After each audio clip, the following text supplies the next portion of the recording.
Today, our talk is about a battle whose date is probably used in more English padlock codes than any other four-digit number, 1066, the Battle of Hastings. On the 14th of October, northwest of the town of Hastings, the Anglo-Saxon army of the English King Harold met and fought the invading Norman army of the Duke of Normandy, later to be known as William the Conqueror. This was the moment, the turning point in English history, still considered today as the last successful invasion of the British Isles by a foreign army. The battle roiled from dawn till dusk, a long and bloody and exhausting encounter. At the end, William was victorious and Harold was dead.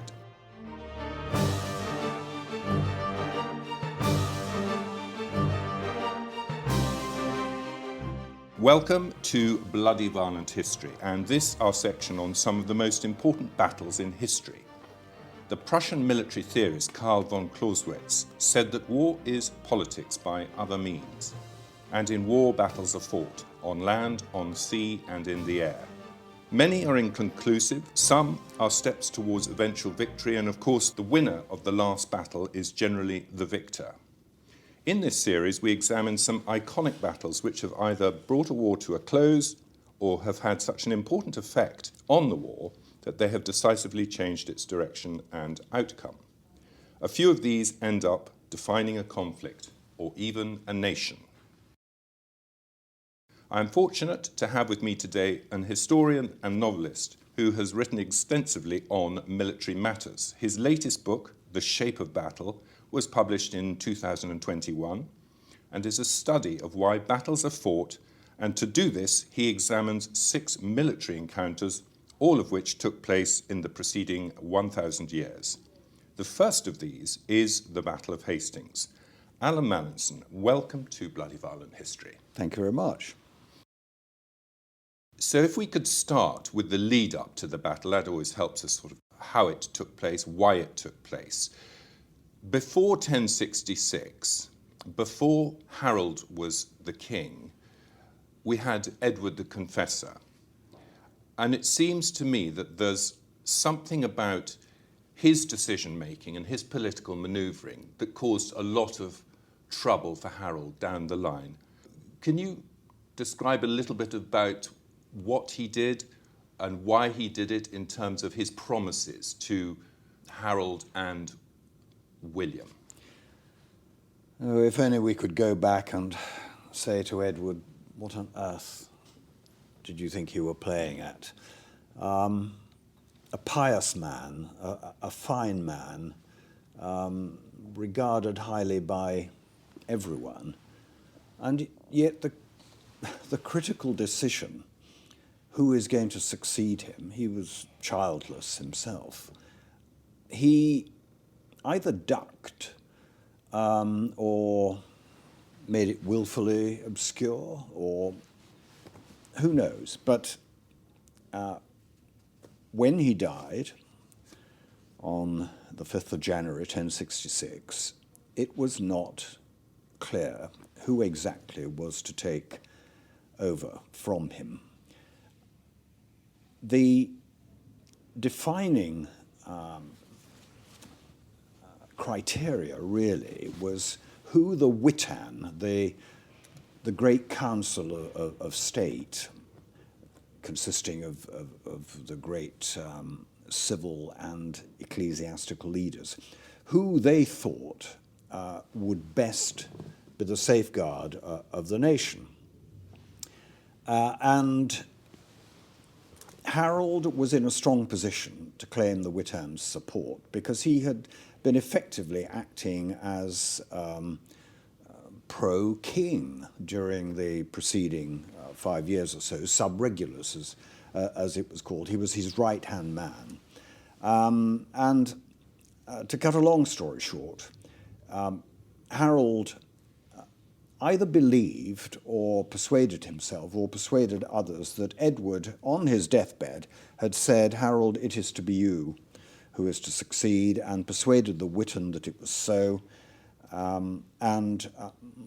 The Witan gave consent so quickly that, in fact, Edward was buried the following day on the 6th of January, and on the same day, Harold was crowned King of England in Westminster Abbey.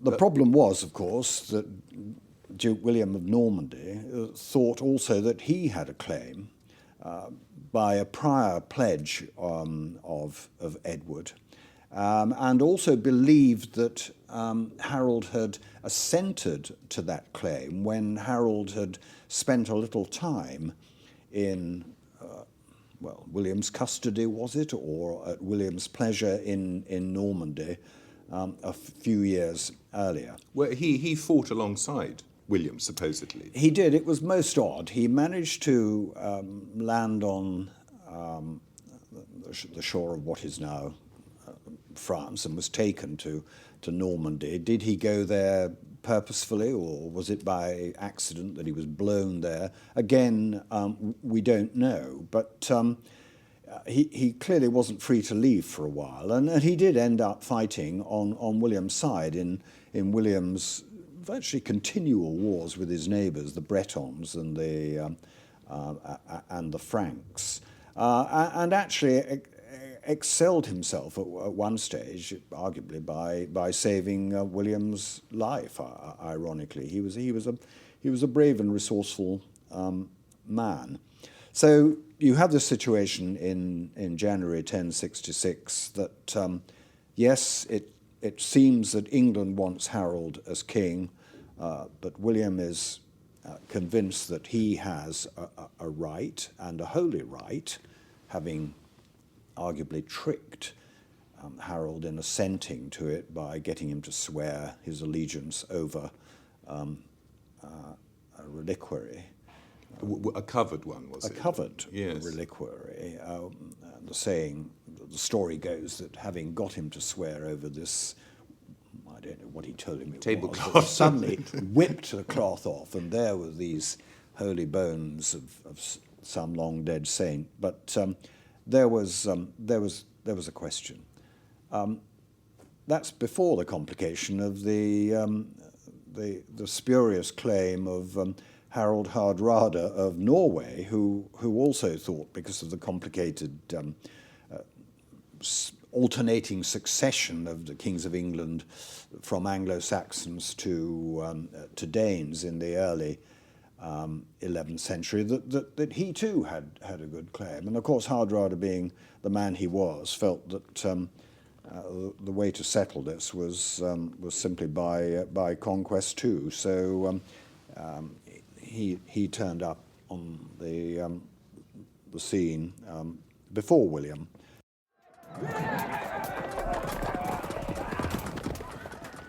William and Harold are the two main contenders, and Hardrada is looking perhaps to slip in and steal a march on both of them.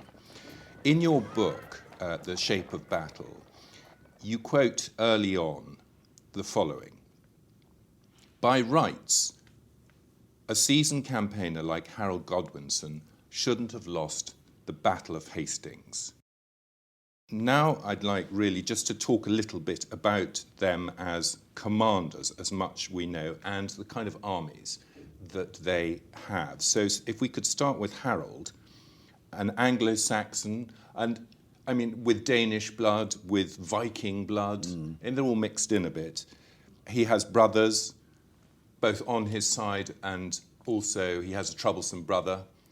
They were quite a family, the Godwinsons. They were, and also at this stage, England wasn't England as one whole unit. It was sort of earldoms. It sort of split up a bit. Well, it was unified. Athelstan had unified the kingdom, but it was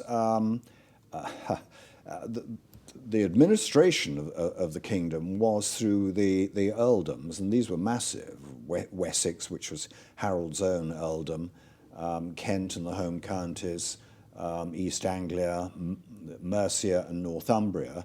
And of course, some of these counties the earls were Godwinsons anyway, or had owed something to the Godwinsons. So it was complicated. I describe it as England as still a work in progress, but nevertheless it was a unity. Harold was crowned king of of England. But the point about a seasoned campaigner such as Harold not losing is, for me, the really intriguing part of the whole story, and it's one of the reasons that I've long been drawn to looking at the campaign as a whole, not just the Battle of Hastings, about which very little, frankly, is known for certain. Not even the exact place it took place, although Battle Abbey is supposed to be built on the very spot that Harold fell. So there is this question of why on earth did he lose when the odds were in his favour? And you can only get to that, I think, by looking at the whole year, the whole campaign of the contested succession of 1066. It's a fantastic puzzle, and of course, because there aren't the reliable primary sources that you would get for most later battles, you're into the realms of speculation and thought and analysis. There's such a wide canvas on which to daub. So that's Harold, and he's an Anglo-Saxon. Just a little bit about the way they fought. Yes. The two countries, if you can call Normandy a country, which it was a dukedom, but effectively a country, the two were really very different.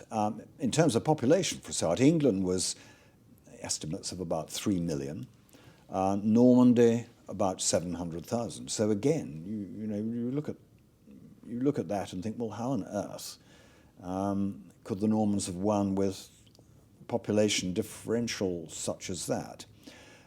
England was actually a fairly peaceable place. The Danish raids had more or less been suppressed, and it was. Was it because they'd settled in a way? The Danes themselves had yes, they had settled, but the old Dane law, the separately administered Danish part of what became England, had been absorbed by Athelstan into England. So you did have a lot of settled Danes, particularly in East Anglia and around York, and they were contributors. They were remarkably fine artisans. But the country was agricultural, and there's no better example of that than of course the Domesday Book, which gives a wonderful picture of England 30 years after. Yes, down to every sheep, the cow, invasion. pig. Yeah, there were Alfred had instituted a system of fortified boroughs, burghs, which were really no more than protected earthworks in which could form the basis of defensive positions linked up, but around which settlements had grown after the Viking threat had passed after Alfred's rule. Which was, 75 years before? Yes, yeah. But they'd not grown into towns of the sort of magnitude that we'd understand today. So it was a very rural country. It had a militia. It did not have a standing army. Yes, there were the so-called housecarls, who were the household troops of the king, estimate probably about 2,000 practiced men-at-arms. Would that include housecarls for earls as well? Or? And each of the 5 major earls had their own housecarls, but clearly not as many. And the housecarls, although they were practiced fighting men, didn't practice all the time. They had their own farms, they had their own activities, and some of them, of course, were straightforward administrators as well. They were tax collectors, they were enforcers, they were a sort of gentry of the time? They were, well, Without being gentle. a sub-gentry, but they were certainly They were certainly formidable fighters. There's no doubt about that, and they were practiced. But the defence of England against whatever threat would materialise was vested in the militia, the Fyrd, F-Y-R-D. Now, the Fyrd is... sounds a very Norse word. Yes, absolutely. It is essentially a muster of every able-bodied man in the country when necessary. But it was subdivided, and modern historians describe the two parts of it as being the Great Fyrd, which is everybody, and the so-called Select Fyrd, which is those people who can be called out at short notice and be effective because they'd had a little bit of training. They were properly equipped and whatever. They had a weapon and They had a weapon. They had a helmet. They had a shield. Some of them would have had a bit of mail, chain mail. It was a hodgepodge, but by and large, Select Fyrd was based on the so-called five-hide principle. A hide, H-I-D-E in the modern script, was a variable unit of land, but the defining principle of a hide is that it was enough land to support a family unit. Got it. So for every 5 hides, there was to be one select Fyrdsman who could be called out at very short notice and would be expected to take his place alongside the housecarls, rather like modern reservists. But this man would be expected not to go abroad and fight. He would be expected to defend his own country or even his own area. That would be his role. That was the idea, because there was no thought of going abroad, because England carried out English kings carried out no expeditionary warfare. It was the island fortress. They were there to react to large-scale raids, I think that these select Fyrdsmen were, over the years, probably really quite practiced, because they would be routinely called out for work on bridge repair, road repair, working on the fortresses. So they were men who were used to being called out and doing work under supervision for military purposes. But they weren't a standing force. They had their own land to go back to. And there was a statutory limitation, supposedly, of some 2 months that they could be called out for Fyrd service. And that was one of the factors in the way the campaign went in 1066. So you have England, this on the whole peaceable place with a large militia base that could be called on progressively to deal with a threat, with a solid core of strong, capable housecarls, the kings, that could be in turn reinforced by housecarls from the various earls. And essentially, what we're talking about here is men with weapons and shields, infantry. Oh yes, that's it. That's pretty much the whole thing. No, it's a very good point, Tom. These men fought on foot. If they had horses, it was to get them from A to B, typical mounted infantry, and to carry their kit. There's almost no record of them trying to fight mounted. There might have been the odd occasion when, pursuing an errant Welshman, they decided to stay on horseback and try and run him down. But no, they fought on foot, shoulder to shoulder. And indeed, if they were to fight defensively, the whole idea was the shield wall, where they would lock shields and stand solidly and take what was, come on, enemy. And let them come in. break themselves on that. You face our battle axes, which were fearsome things. No archers to speak of, which is interesting. So what you had in England was a very large infantry force. Contrast this with Normandy, which was a so-called proto-chivalric state, described as a sort of chivalry without the honourable bits that came later. These seem to be young men who had nothing better to do than practice war, mounted. A lot of it would appear to be because,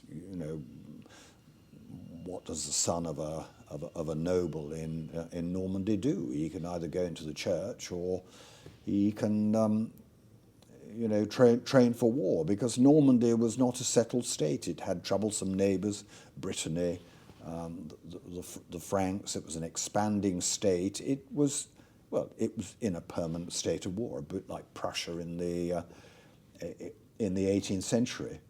And so you got a body of men in Normandy who were energetic young men who had been trained to fight from horseback, either with swords or illustrations of them carrying lances, but actually they used them more as javelins to throwing.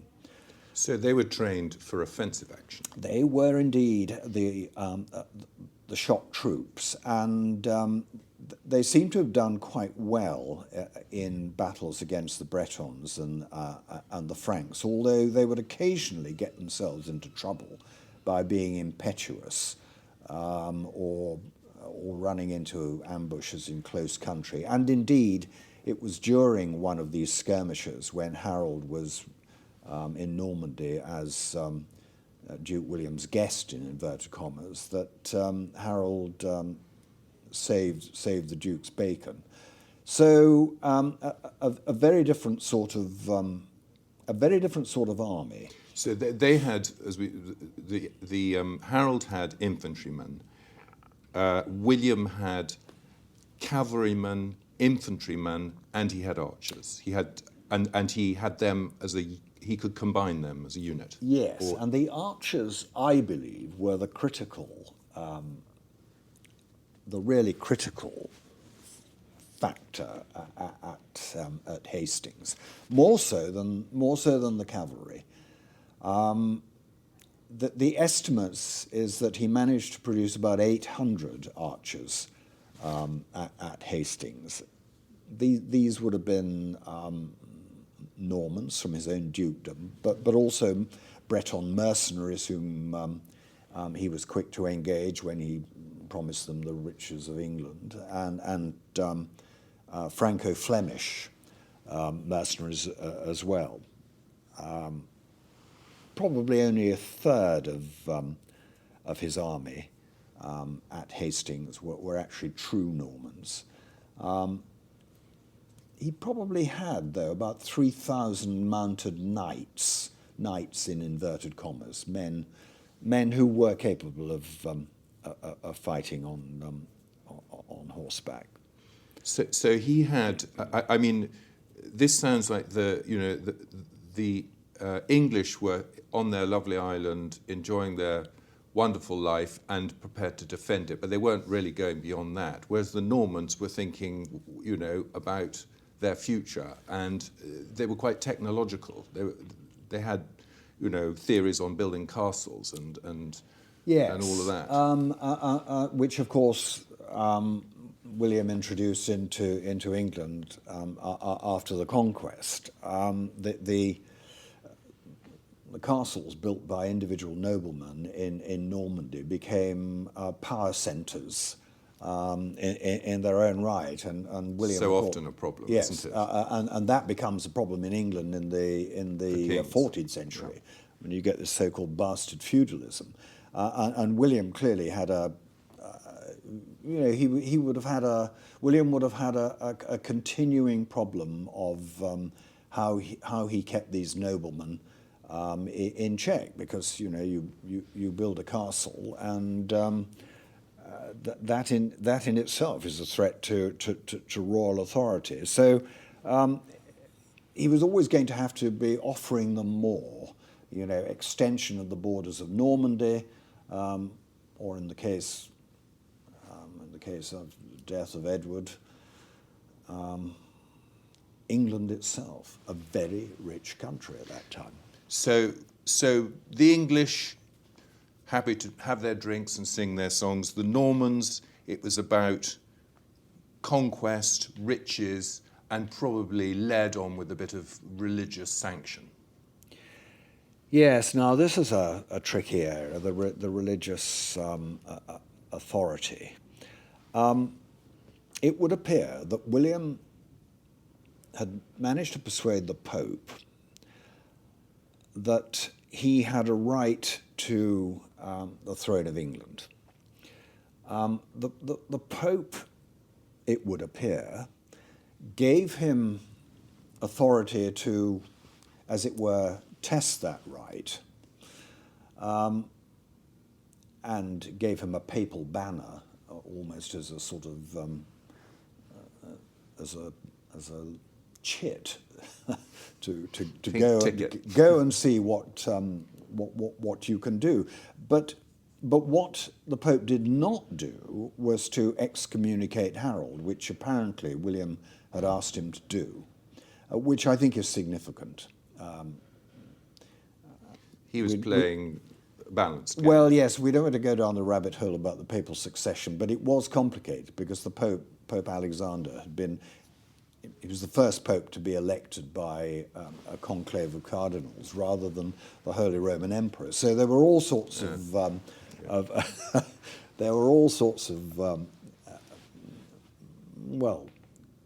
problems potentially in that area. But William, nevertheless, was not going to be averse to spreading the rumour that the Pope had excommunicated Harold, and we'll come on to it, no doubt. But when you come to think about what was Harold's mental state when he went down to Hastings, I think that may be one of the factors in working out why Harold got it so horribly wrong. Oh, it was pulling on him on the day. What the Pope might have said would be messing with his with his head a bit. I wonder whether Harold did indeed begin to doubt his true right in religion and the law. I wonder whether he actually, in the end, saw it as, well, this will have to be a trial by combat, a religious trial by combat, and I can't duck this. This will have to be personal, with me there in the front rank, face to face. We're jumping ahead a bit, but there was a much better option, which one of his brothers urged on him, but Harold said, no, I'm going down there myself.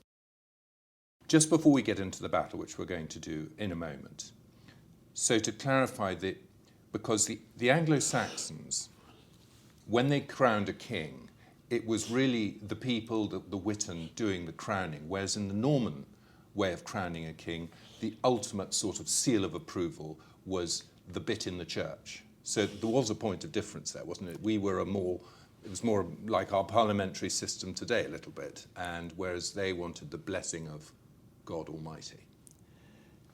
Yes, and the Norman position was that and this is important after the battle, when Harold was dead, and was there an automatic successor to Harold? The Norman position was a very straightforward case that God made a king, and God made the king at the coronation.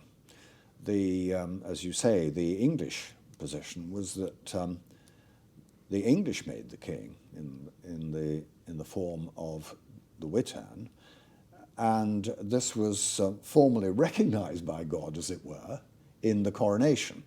And it is a subtle difference. Yeah.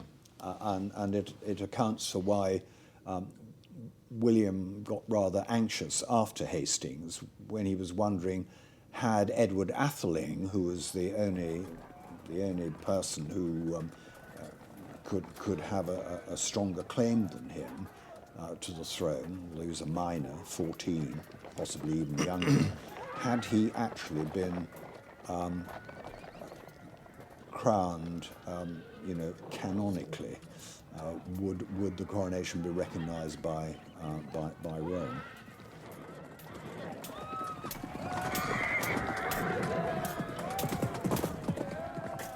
Right, let us now start on the battle. But as you've said already, the Battle of Hastings had a couple of important moments to happen before that, because I believe that there was problem with the wind blowing in different directions, which meant that the various people encroaching on England, we've talked about obviously William and Harold Hardrada and the disgruntled brother of Harold, Tostig.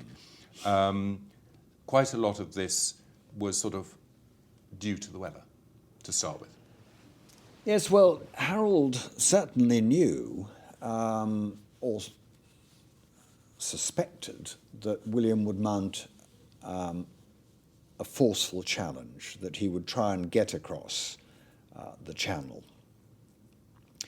And for most of the summer and into the autumn, he had a strong watch on the south coast, and he mustered the select fyrd, and it would appear that they concentrated on the Isle of Wight, so that they could move quickly along the coast.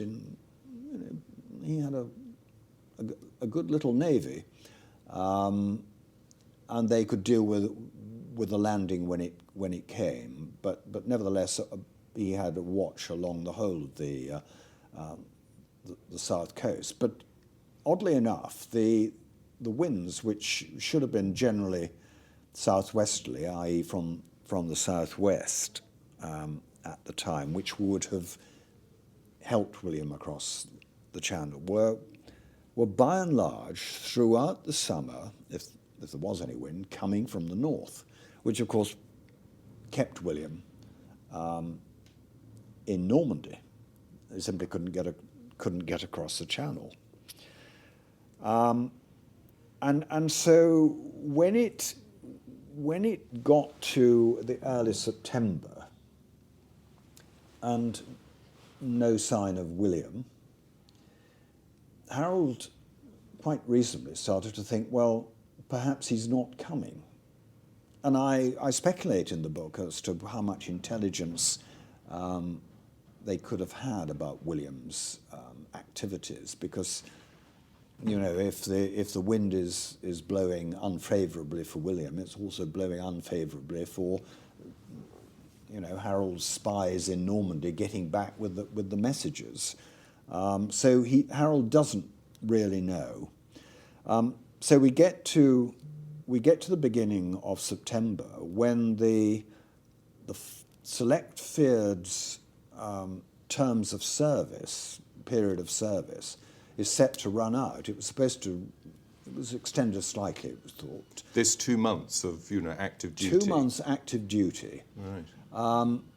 And they were told that they will be stood down by the feast of the Nativity of the Blessed Virgin on the 8th of September.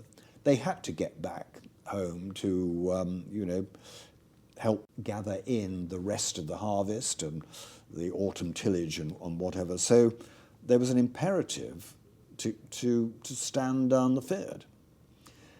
And it certainly looked in early September as if William wasn't coming. And, the weather in late September and October traditionally turned really bad in the Channel, so that would have been it.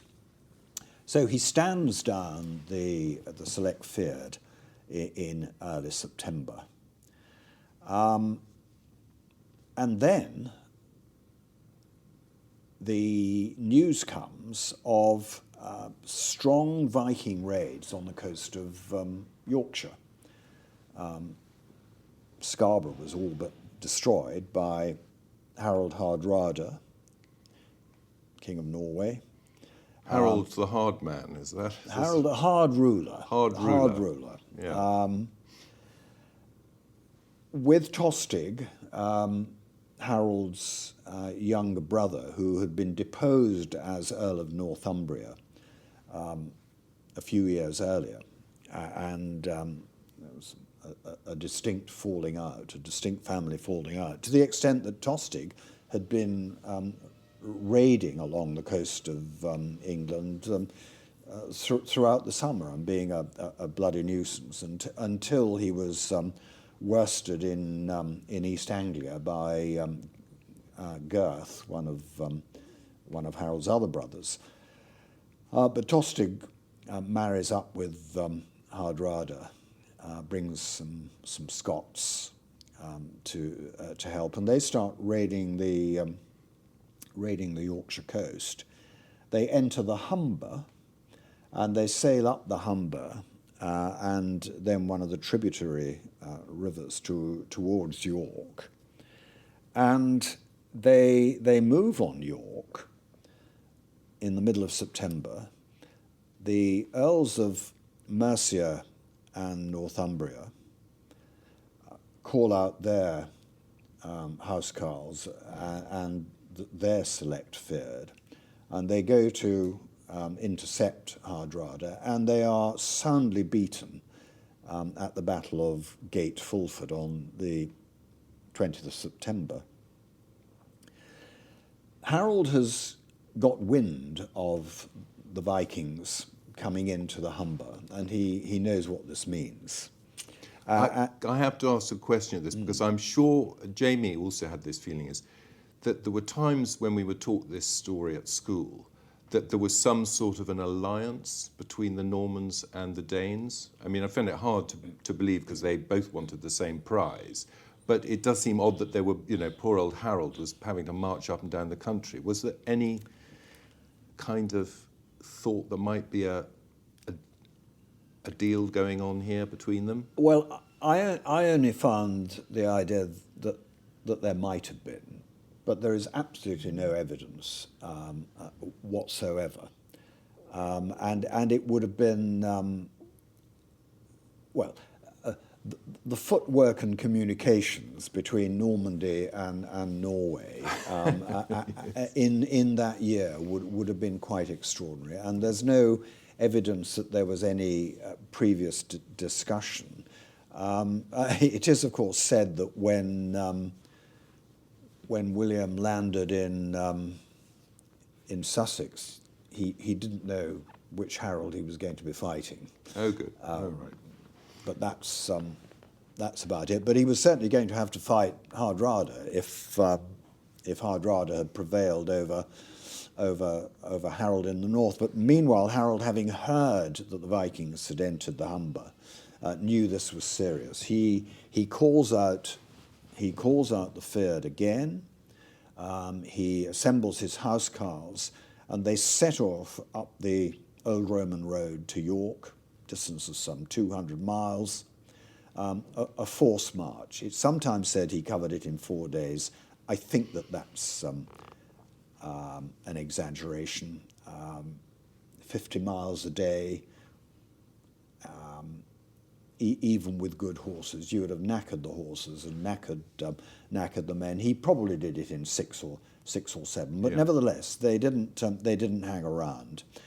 They got to... Were they meeting, coming down towards them, any of the Morcar or Edwin's men? I suspect there were stragglers from Edwin of Mercia's men.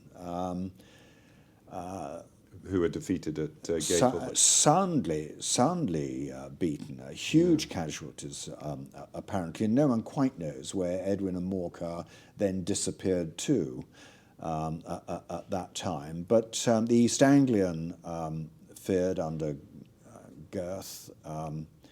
They were called out, and there were men joining all the way, I think, up that forced march.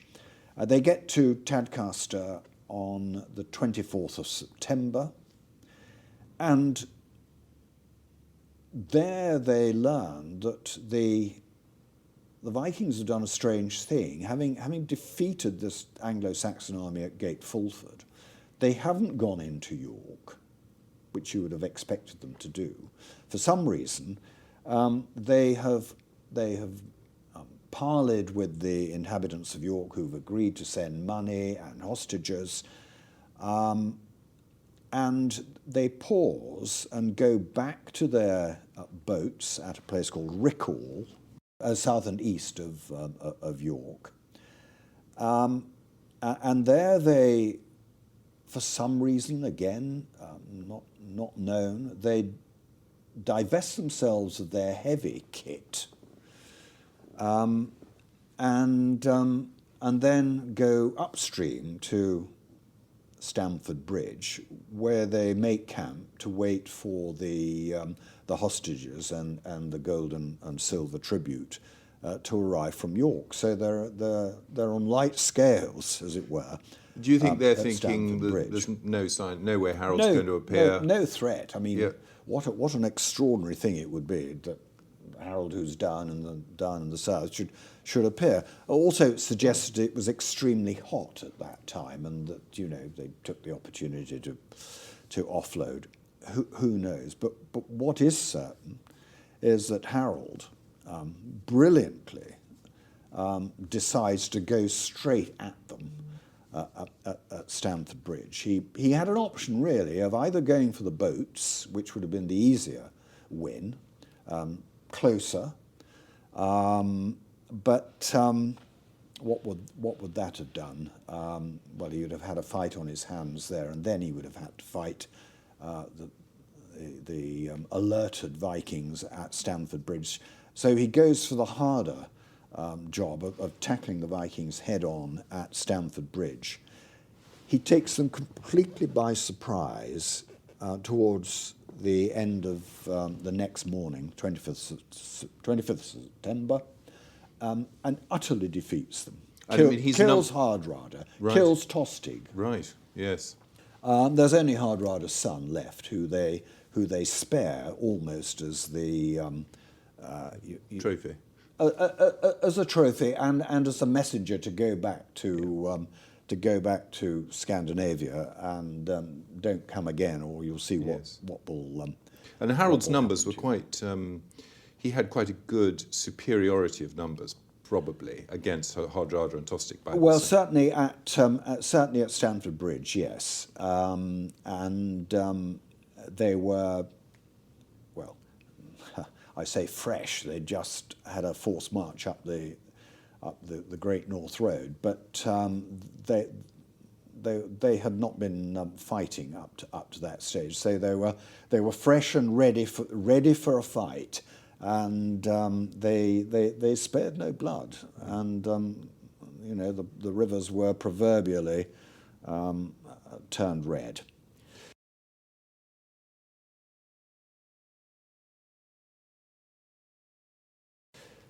So that is encounter number 2, the second one with the Norsemen, with Hardrada and Tostig, the turncoat. And all of this is now leading towards the Battle of Hastings in mid-October. So we're at the end of September. Harold is in the north. He's victorious. No doubt the people in York are thrilled. And then what happens? Well, while this has been going on at Stamford Bridge, the wind has changed, and William now finds he's got a favourable wind and he can just get across the channel, and he loses no time. He lands on the 28th of September, which is just 3 days after Stamford Bridge. And there's no one to challenge his landing. There's a little bit of a scrap in one of the ports where some of the Normans who have blown off course land in two or three boats and are very quickly dispatched by the angry local militia. But he manages to get ashore in strength and starts to fortify an old British encampment near Hastings. Now, the message that William has landed appears to have got up to Yorkshire with lightning speed. As soon as Harold gets the message. Do you think that would have been that they might have had a system, lighted bonfires on hilltops or something? Well, I think it was relays. Oh, just relays. I don't think there was any signalling system at all. I think there would have been relays. There would have had to have been a rudimentary postal service anyway to take around royal decrees and to summon the feared. So the message goes up the Great North Road. It arrives in York, where Harold is recovering from the battle, trying to settle things. Where are Edwin and Morcar? What the hell were you doing? They did fight with them there at Stamford Bridge, didn't they? They took part in that fight? I don't think Edwin and Morcar actually did. Right. Some of their men may have done, but their movements are rather vague. And the only thing that's known about Edward and Morcar for certain after Gate Fulford is that they were in London after Hastings, and decided at one stage that there was no point in staying put in London. The game was over. Let's get back up to our earldoms and try to work out what to do next. So Harold, having spent some time trying to sort things out in the north, including, I think, probably having a sharp word with the inhabitants of York as to what the hell they were doing, opening the gates and sending tribute and not putting up a defence of the city with its very strong walls, after all. He hears about this and sets off down the Great North Road with his housecarls, those who are, how many did he lose at Stamford Bridge? We don't know. If he lost half, he would still have 1,000 highly capable fighters, and there were the housecarls of the other earls that he could call on, and the select feared that could again be called out because in emergency that's what they did. So he gets to London, and there is clearly a council of war at some stage because his brother Garth says, look, why don't you now summon the great feared? Send messages out all over England to concentrate. So you could have 10, 20, 30,000 men. Absolutely. Maybe. It was almost limitless. Would they have been any good? Well, who knows? They would have had farm implements, and of course numbers count in medieval battles. 3 angry farmers with billhooks might well be able to deal with a rather exhausted professional. Who knows? But numbers did count. And Garth said, look, Harold, leave this to me. I will go down and fix William in place. You summon the great feared, and when you've got them, that's the time to move against it. But Harold would appear to have said, no, this is a personal fight, in effect. I am going down to Hastings, you come with me, and we'll confront them there. Harold leaves London. I just want, Yep. so is that a moment, in your book, The Shape of Battle, is that a shape of battle moment? It is. It is absolutely a shape of battle moment. And it's the, it is the, he has two options. One is to do what Girth suggests, or the other is to do what he decides to do. He chooses what turns out to be the less good option, as we see from the outcome. But that is the campaign decision point, why does he take it? Well, he's been successful in the north. He must be feeling confident. He must be feeling confident. If only we knew how many of his housecarls he'd brought back with them, it would help. But London was quite a. London had its own, militias, their trained bands, forerunners of. He was not in a weak position, but it could have been so much stronger if he'd been prepared to take his time. But he'd acted with great swiftness in going up to York, and perhaps his motto was "Celeret Audax," like now. the green jackets of today, fast and bold. Yeah. And also, of course, he was getting reports that William was ravaging Sussex, which was part of Harold's own earldom. And quite possibly William's, a tactical decision to wind up Harold. Oh, absolutely. This is a challenge to his manhood, his authority in his earldom. So he has called out the Fyrd, and he's told them to RV at what's referred to as the Hoare apple tree on Coldbeck Hill, north of Hastings. It's fascinating that this tree is so specifically mentioned in a number of documents. It was clearly a well-known RV point. Waymarker. And, yes, and obviously they had thought through in the summer watch what they would do if the Normans did land. Yeah. And it would appear that it was a very effective RV because, Harold's army did muster there, and they did so by the 13th of October.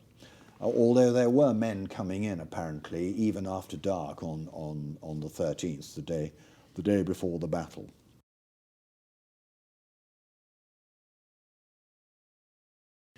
Right. Now, do you think at this point it would be good to just give us a description of the battlefield?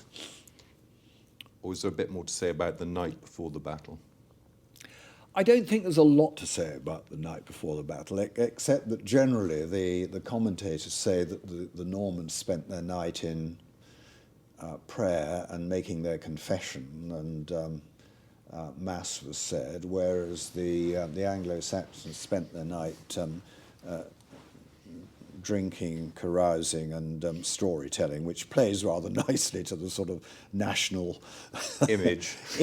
But whether it was true or not, I don't know. Because of course the English were a Catholic and a very Catholic nation. Mary's Dowry, the Blessed Virgin Mary's Dowry, England was called. So I wouldn't put too much into it, but.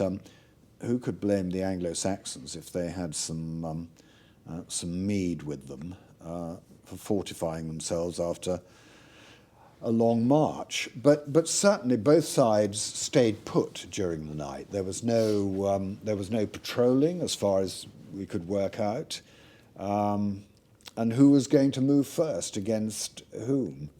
It's odd to me that Harold didn't decide to take the fight to the Normans. He could have moved during the night. There was just less than half a moon, which would have favoured an approach march. Although William's men were under arms, weren't they? William's men would have Where they were prepared. would have been standing too, Yeah. yes, and probably would have got notice of their approach, but it would have been consistent with Harold's recent experience for him to want to attack. However, the practice was of the housecarls and the select fyrdsmen to form the shield wall, and that's what the opportunity they now had. Where exactly they formed that shield wall the next day is in some doubt. Was it Coldbeck Hill where they mustered, or was it ground slightly lower down where Battle Abbey is now built? It seems very odd to me that they abandoned Coldbeck Hill, which really would have been a tough climb for the Normans. But it may just have been that the lower ground presented a space that was rather more favourable. Broader. Well, certainly one where the flanks weren't so open as Coldbeck Hill. So maybe it was some 700 yards by 200 yards deep, which more or less fitted apparently the troops that Harold could muster, and he was going to stand on that hill, dare the Normans to come on, which they would have to. They couldn't stay where they were all the time. The initiative in many ways rested with Harold still, and he was confident clearly that his shield wall would hold. What I don't think he had taken sufficient account of were the archers. Yeah. Yes, and I mean obviously, centuries later, this is something that we became extremely good at. I mean, we're not talking about the longbow here, are we? We're just talking about a normal type of bow. Less powerful than the longbow, but even so, yeah, a sort of, it's an artillery element, isn't it? Well, it allows it allows an attacker or a defender, for that matter, if chosen, to stand off out of range of somebody who doesn't have a bow, and to plague him. The range of these.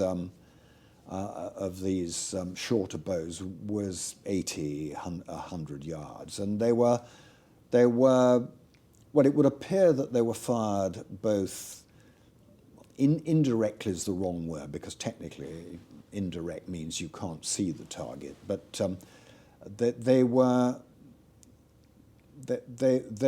fired almost parallel to the ground, as if firing at butts rather than in volleys, as they famously did at Agincourt. But after Hastings, no one underestimated the bow. That was for sure. And I think that the effect of the plaguing effect of the archers would have been discouraging at first to the Anglo-Saxon line.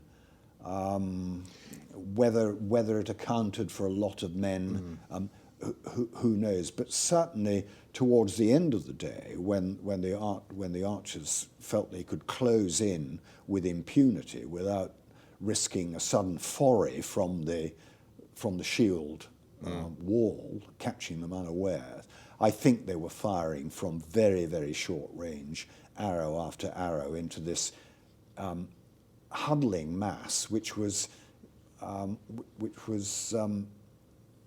getting a shorter frontage as the flanks closed in on the centre to fill the gaps. And in the Bear Tapestry, there's quite a lot of depiction of arrows and resupply and things. I mean, clearly it's sort of like, don't forget to put the arrows in the tapestry when they were briefed on what was going to go in this tapestry. It was an important element. Yes. Even though archers are often seen as sort of slightly lower orders when it comes to military men. Yes, and there are pictures of wagons carrying resupplies of arrows coming onto the field, which you would expect. But you know, the fight is the fight's depicted on the tapestry and in various fanciful paintings afterwards as with the mounted men.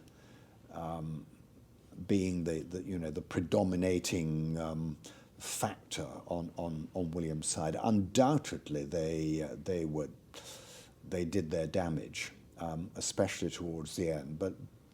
But I suspect it was the archers who did the worst of the damage, and it was only when the shield wall started to lose its cohesion, famously when the right flank of the shield yes, wall. actually, before we just do that, could we just describe the layout? So we've got Harold's shield wall facing sort of south towards the Normans, and he's dismounted.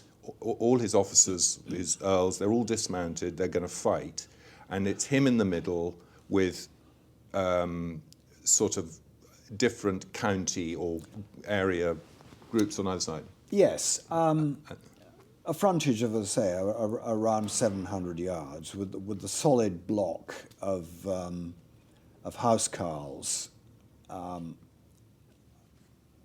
Harold's own housecarls and those of his brothers, in the centre, as you'd expect, and those housecarls would have been quite jealous of their, you can imagine them saying to the select herdsmen, yeah, this is my spot. You're a bloody reservist. We're the But it's thought that the men of Kent would have been on the right of the line, which, just to keep it easy for our audio, is the west, the west of the line. Yeah, yes. west of the line. Right of the line as you're facing the Normans. They traditionally occupied the right of the line, apparently. It is also thought that the settled Danes who'd come in from East Anglia and down from York held the left flank, but again, there's no hard documentary evidence. But common sense would dictate that you had the real strength and solid strength in the centre, that you had some good men on the flanks, and everybody else you sort of put in the ranks behind, who could come forward and fill the gaps as and when. And on the face of it, it wouldn't have been a bad layout. If only, as I say, if only they could have kept their cohesion and fought got the Normans to close with them and have a hand-to-hand fight with the battle axe and the sword. But and then the layout of the Normans facing up the hill from sort of west. They're in groups as well, are they? Yes, the Bretons are on the left. Which is the west. The west. Yep. The Normans are in the middle, and the Franco-Flemish, again, Bretons, Franco-Flemish are essentially mercenaries, on the right. William, I think, too, has spread out some of his knights along the line, so that he's got trusted Normans in the flank camps, as it were. And he arranges them in three lines, with the archers in front, then the foot soldiers, the pedite, as they were called, and then the mounted men behind. It perhaps seems odd doing it that way, but who knows? That's how they were arranged, and so he was able to fight a sort of sequential battle. You know, he would try with the archers. He would then send the foot soldiers in to see what they could do. Then send the knights, and what William managed to do, and presumably he thought it out this way, is that he could keep up a sort of momentum of attack, varying it between foot soldiers, yes, mounted men, and archers. So they couldn't just get used to one thing. They had to adapt. And the poor old English on the hilltop are standing there throughout and get no respite, whereas the three elements of the Norman line, got their rest in turn. And there's one small point that I find odd, is that there were no stakes. That Harold, or maybe that wasn't something they did in their form of fighting. I mean, to keep off the cavalry. No, you're absolutely right. It is very odd that they didn't sharpen stakes and put them in the ground. Chevaux de frise. I mean, the Romans were doing it 1,000 years before. Absolutely, and Harold had seen what William had when he was with him in Normandy. He would have known there were mounted men because his scouts would have reported all this. So again, why did they not do it? Anyways, the battle commences with the archers. They have their go at whittling away, and then William sends in his infantry, his pedites. Yes, they don't make much of an impression, it would seem. Those who do close up are, they face the sharp edge of the battle axe. Was the battle axe that much worse than a sword? What was special about it?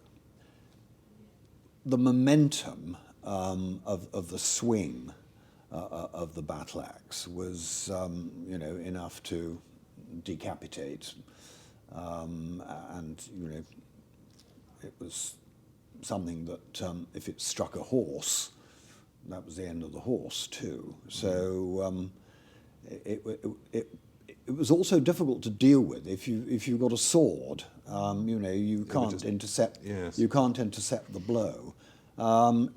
If the man wielding it misjudges a swing, of course, he's then open to a riposte. But I don't think the housecarls miss their swing very often. Strange as well, because of course that would have come from Norsemen originally, yes, I guess. Absolutely. And the Normands were Norsemen, but they'd given up on their. Yes, the Normans, of course, have become rather civilized. Norsemen. So the infantry move forward. The Norman infantry, they have a go. It's not that successful, but and in fact possibly even gives the Anglo-Saxons, Harold's men, a break from being shot at with arrows. Yes. Pestered. They get a chance to fight. In fact, they get a little bit overexcited. Do they? They get a bit. They push away, and then there's a moment where the Norman line breaks. Whether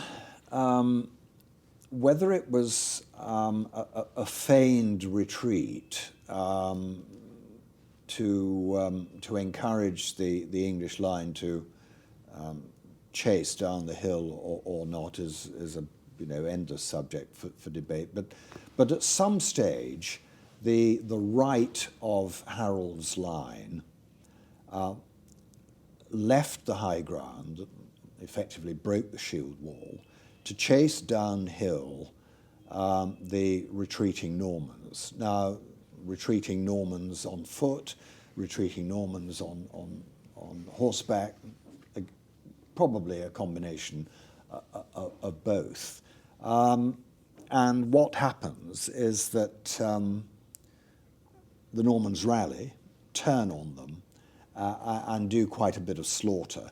It's also connected with an idea that a rumour ran round the Norman ranks that William himself had been killed, but that he, on hearing that rumour himself, threw up his visor, rode along the line saying, "Look, I'm here, perfectly all right, get back into the fight. Yes. Incidentally, Harold, on the other hand, by all accounts, fought a very static battle. He stood in the middle and held his ground. Just like one other soldier. One other soldier. There was no report of him being on horseback, riding the line to steady, to encourage, to reinforce. Most odd. Yes.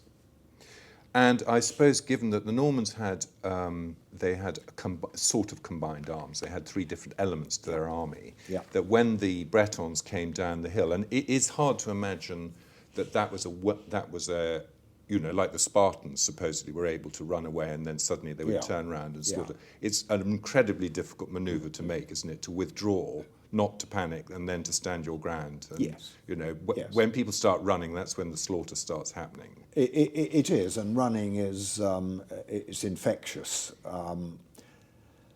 But clearly there was a rally, and it, as I say, it seems to me to be more likely to have been a genuine rally rather than a feigned one. Although, of course, these these young men who had been training in their mounted jousting and everything else in Normandy, in these various groups called conroys, would quite possibly have practiced these feigned withdrawals and whatever, but as an act of war, as you suggest, it's not really. It's not really, I think, a serious one. And also it was the Bretons, it wasn't even the Normand, it was the Breton infantry, which supposedly would not be quite as reliable as the Norman infantry. Yes. So you wouldn't try a trick like that with anyone other than your very best. No, you wouldn't.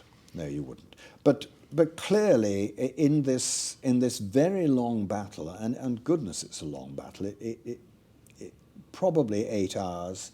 Maybe even more, and there are some suggestions that it was the longest battle, you know, up to that point in recorded history, because that shield wall, although it got shorter and shorter and less depth, it held on until the sheer weight of William's numbers and attrition started to disrupt the cohesion of the wall, and then at some stage you get the death of Harold himself. Yeah. Famously with the arrow in the eye, but that again is conjecture. There's even some doubt about the reliability of the Bayeux tapestry showing apparently Harold. Somebody inked it in later, had they? With the it is almost that, because it was thought to have been, you know, there's been some work done on the archaeology, as it were, of the Bayeux tapestry, suggesting that actually the 19th century is just restoration work. The arrow got shifted slightly. Who knows? And the precise wording of Harold interfectus, Harold falls. You know, does this apply to the man with the arrow, or the man, or the man to his right? So who knows? But it could have been a combination of things. But and it is, if you asked anyone in the street, the only two things they might know about the battle is the date and the fact that Harold got an arrow in his eye. Yes. From Allan Mallinson's book, Shape of Battle, Hastings, The Battle for England. Harold's brothers are thought to have died quite early in the fighting, in which case their housecarls may have quit the field. Certainly they would have suffered a severe blow to their pride and hence morale. The English line grew weaker, says Poitiers, as William's men shot arrows, smote and pierced. At this stage in the battle, with the English line well and truly on the defensive, housecarls and herdsmen alike literally fighting for their lives, the archers would have had a field day. The lower margin of the Bayeux tapestry at this point is filled with them, Resupplied with arrows, they were probably shooting almost point-blank into a huddling crush. The dead, by falling, seemed to move more than the living, says Poitiers. It was not possible for the lightly wounded to escape, for they were crushed to death by the serried ranks of their companions. And at some point, close to the end of the day, in the words of the Bayeux Tapestry, Harold rex interfectus est. King Harold is slain. With dusk approaching and the king dead, housecarls and herdsmen alike exhausted, and with no hope of respite or relief, the shield wall finally broke. Some lay helplessly in their own blood, others who struggled up were too weak to escape, wrote Orderic Vitalis. The passionate wish to escape death gave strength to some. Many left their corpses in deep woods. Many who had collapsed on the roots blocked the way of those who came after. There was a last stand along an ancient ditch, which the chroniclers dubbed the Malfosse, on the reverse slope of Coldbeck Hill, where, in the gloom and undergrowth, the pursuing Normans fell one on top of the other in a struggling mass of horses and arms. But, continued Orderic, the battle had been well and truly lost. The mangled bodies that had been the flower of the English nobility and youth covered the ground as far as the eye could see. Well, I suspect that Harold's body, at the end of the day, well, it is reputed to have been found with so many blows, cuts, wounds as to been unrecognisable except for his common law wife. Although I think that's a myth, although a rather charming one. But Harold and his brothers die, and then it's a question of sauve qui peut. So there's a rout, basically. There is a rout, and some did manage to get away. Quite a few got away, particularly the London ones. The Sheriff of London got away with some of his men. As darkness fell, I think they were able to slip away, but and some made a last stand around a ditch at the base of Coldbeck Hill, but it was nasty, and at the end of the day, that was it. It was a decisive battle, but as I say in the book, neither side quite recognised how decisive it was, because William had a lot of work to do after. Did he? It was the middle of December before the Witan conceded. In your book, you quote Sir Charles Oman, Yes. Talking about Hastings, saying that it's the last great example of an endeavour to use the old infantry tactics of the Teutonic races against the now fully developed cavalry of feudalism. It's a good quote, that. After that, there wasn't a one-sided infantry battle. But William, I mean, we're getting away slightly from the conclusion, but I think it's interesting. Is William definitely recognised the great fighting qualities of the English and incorporated them. Did he? Yeah. He did not turn England into a great cavalry force. He used the Fyrd in some of his foreign campaigns. No, he was. He could only have been impressed by the resoluteness of that shield wall for so long, and realised that it was the correct combination of horsemen, archers, and infantry that would win a battle. Because Harold's shield wall, I mean, given what he'd done before, you know, they could bang away at it. Maybe the Normans would have banged away until they had nothing left. But it didn't seem like Harold had anything behind it that he was going to then, you know, what was he going to do except stand there? He didn't have any kind of reserve force or anything seemingly. No, I think what he expected was that the Normans would blunt themselves on the shield wall, and then at the appropriate moment, like Stamford Bridge, Down the hill and... down the hill and finish them off. And you know, that may be one of the reasons why he didn't order stakes to be put in the ground, because he wanted the Normans to come onto the shield wall. The stakes would have simply held them off, and how would that have helped him? This was, you know, did it go back to this idea of it being a one-to-one battle in the end, Harold versus William, a trial by ordeal and their stout men around them? Yes. On page 359 of your book, you say that Hastings is the first battle in England that we rarely know anything about, and because the events of 1066 were so dramatic and Anglo-Saxon military organisation was so impressive. So England existed already, but this moment after 1066, this is where the island becomes, or England becomes, a whole. Under the Norman rule, we've had this, we've had King Alfred doing the groundwork, but there's no stepping back from it after this. I think that's right. There was a certain amount of Anglo-Saxon resistance, and it could actually have been a counterinsurgency that overwhelmed the Normans in the end. If only the residual earls and whatever could have got their act together. And there were some very, very defiant stands against the Normans. Exeter and towns in Devon. And Hereward the Wake. And famously Hereward the Wake, carrying the fight into the fens.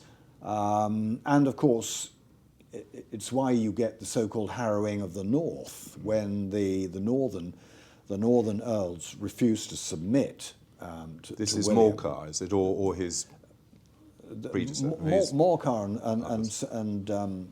and successors and adjuncts hold out, and William says, "Okay, no more Mr. Nice Guy," and just lays waste to large parts of the north. And that would be what today would be Yorkshire and Lancashire, or further north? Right up into Northumberland. up to the Scottish Just border. burning of villages, killing of people, slaughtering of stock, taking away all the grain. I mean, the famine must have been, and the death from famine must have been massive. That determination, and of course you get the building of the castles as part of the consolidation of Norman rule. But it was there was no really serious Danish or Norwegian Viking threat after that. Yes, there were a couple of landings. In the years that followed, but they were minor affairs dealt with pretty quickly. No, this was now England with a Norman accent. Yes. And Doomsday Book, 1086, I mean, he didn't have long to live, did he, William, after he commissioned the Doomsday Book? No, because he reigned for what, 20-something years? 76, 86. But the thing about Doomsday that it took just 7 months to compile. Now that shows an extraordinary degree of the old Anglo. I mean, that couldn't have been. He didn't have enough Norman scribes to go around sort of with a notebook. This was using the old Anglo-Saxon system to produce the information. I mean, quite remarkable. And it's in Doomsday, as I say, that you get a picture of pre-conquest England, except the many entries which simply say, destroyed, as a result of the harrowing and elsewhere. And in a way, I mean, that book, iconic document, is another sort of element to England's sort of as an entirety, as an entity. And also, I mean, it's slightly getting on beyond William, but Henry I was a pretty decent king, well organised, and, you know, again, he consolidated on what William the Conqueror had done. Yes. To nail it down. What you do get, of course, post-conquest is a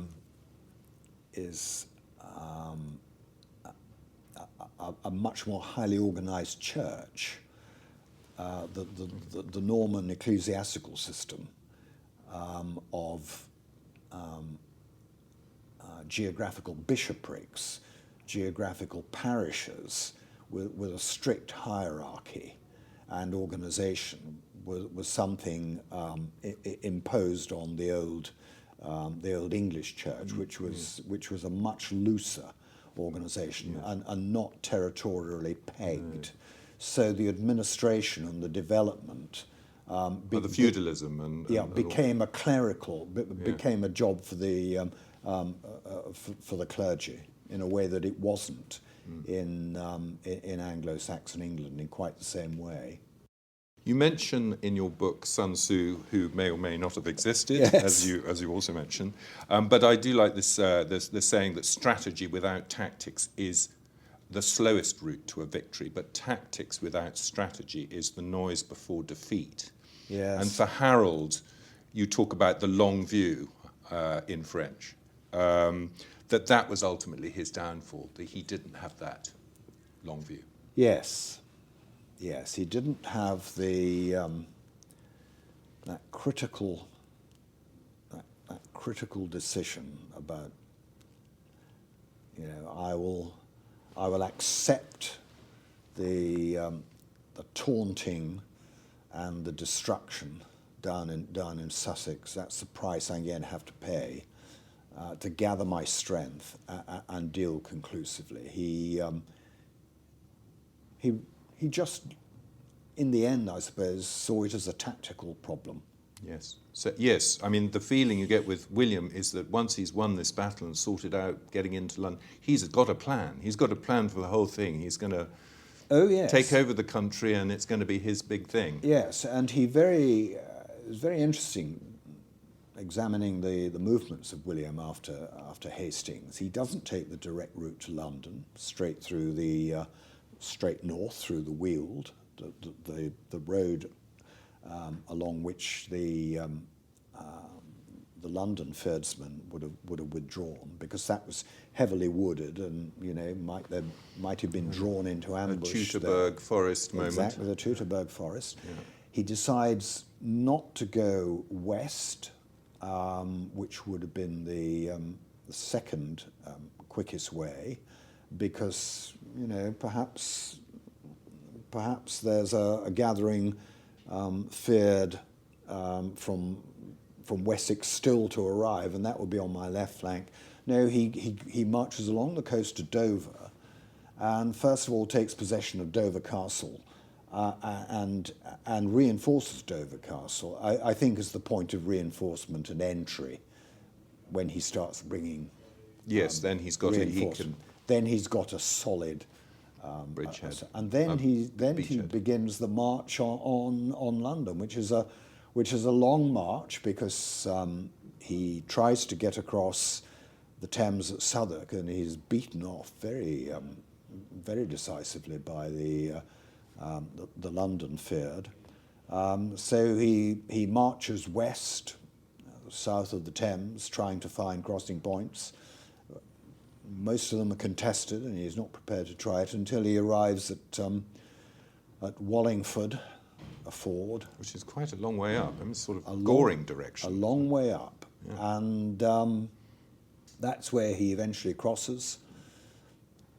And, of course, he's living off the land, and he's not paying for stuff that he takes. And the story of Norman destruction coming along, it's almost a strategy of building the fear so that in the middle of December, Edwin and Morcar have fled. Edward Atheling is clearly not going to be a viable king as a 14-year-old. No one in London really knows what to do. The Archbishop of Canterbury, who is himself a compromised man in terms of Rome, and one or two others decide that it's probably time to make peace, and that's when they go out and meet William in Hertfordshire and discuss terms, which means really accepting what William dictates. And Christmas sees William in London. Crowned king. Crowned king in Westminster Abbey in a rather jittery service. With a few riots going on outside. It's said that there was an unruly element outside, but the story goes that when inside Westminster Abbey, whoever it was, the Archbishop or whatever, asked the congregation for affirmation of their new king, they all gave a shout of affirmation so loud that the Norman men-at-arms outside thought that this was a riot inside, whatever, and reacted by, setting fire to this, that, and the other. I mean, it was one of those moments. So it must have been a nervous time. Brilliant. That's a great telling of the Battle of Hastings. Thank you very much, Allan. Thank you. We do like to do a little PS sometimes in our podcast, and I thought that it would be nice just to talk a little bit more about your book, The Shape of Battle. Mm-hmm. Just because when I was a young soldier, I was about the only book I read on military matters, apart from The Reason Why, was The Face of Battle by John Keegan. Yes. Who years later I met, which was a great thrill. And but it was a wonderful book which I reread, and he, from my understanding, it's a while since I've read it, he takes these three battles, Agincourt, the Battle of Waterloo, and the First Day of the Somme, and he examines them from the point of view of why a man would stand in line and fight and not run away. I mean, there are many other things to it, but that's, and that was a sort of new idea in its time, because up until then it was, reading Churchill's book on Marlborough. Well, the poor bloody infantry, they were just being massacred in their thousands, and there was no mention of a name. Yeah. And then, your book, The Shape of Battle, has taken a sort of step back to look at strategy rather than the Well, John was a great friend, and I used to go and, when he was bedridden, in his house in Wiltshire, I used to go and see him quite often and talk about this and that, and it was always a delight and always instructive. Were you writing at the time, or was this? Yes. Indeed, I was, and with his encouragement and advice. And since John's book, an awful lot of history is written with this very proper concern of what it was like on the ground. It's become almost a it's become almost a default setting. That, you have to put the face of battle into the stories, and I just thought that maybe the pendulum could do with a little nudge back and start looking at higher things. It's not that I'm not interested in what it was like for Piers Plowman, the Fierdsman at Hastings. But there's only so much you can write about Piers Plowman, the steersman of Hastings. Yes. Apart from it being a tongue twister. Yes, but the organisation of battle. You know that I was a professional soldier. It's campaigning strategy is stuff we studied, and I just thought that there was a place in the great shed loads of books being published, thank goodness, on military history now, to look at the bigger picture, and to bring it down in the end to the man with the shield or the rifle or whatever, but not to lose sight of those big decisions. As we saw, we've discussed that big decision, not to take your time, call out the great feared, yes, but to go at it. Well, your Hastings and Agincourt, just I mean, they almost have a similar shape to them, and we've got our longbowmen, the English. We've got our stakes in the ground. We've got our Welshmen with their short knives. Yes. The Normans have got their cavalry. They've even got a bishop, I think, probably. There's always seems to be a fighting bishop in there somewhere. Odo, yes. And a blind king and all of that. And yet it turns out so differently for both sides. And in a way, I mean, that's to me is a nice comparison. But your battles, you have 6 battles in your book, which we don't have time to go into any great detail here, but maybe just name them up. Well, I couldn't resist the alliteration of Hastings to Helmand. And really, if you're going to write about battles, not to look at Afghanistan would have been, I think, remiss. And so the book ends with Operation Panther's Claw in Helmand, in which my own regiment the Light Dragoons played a leading part. And in between, I studied the Battle of Towton, the bloodiest battle on English soil in the Wars of the Roses. Fascinating battle, absolutely fascinating, which turns on some brilliant tactical decisions by a couple of very, very capable seasoned soldiers, which turn what should have been a defeat for the Yorkists into a magnificent victory. I then look at Waterloo. Now, you could say, oh my goodness, everybody's looked at Waterloo, but actually I look at it, Waterloo, as the culminating point of Wellington's experience of fighting in the peninsula.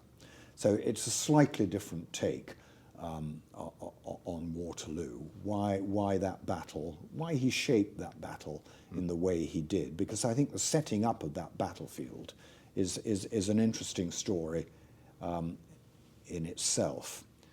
I then look at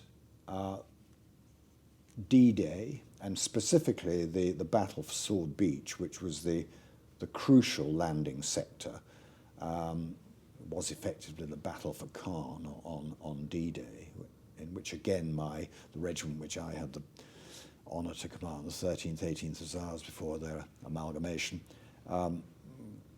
played a leading role again in their Sherman tanks. Sherman tanks, specially equipped to swim ashore 7,000 yards, an amazing feat.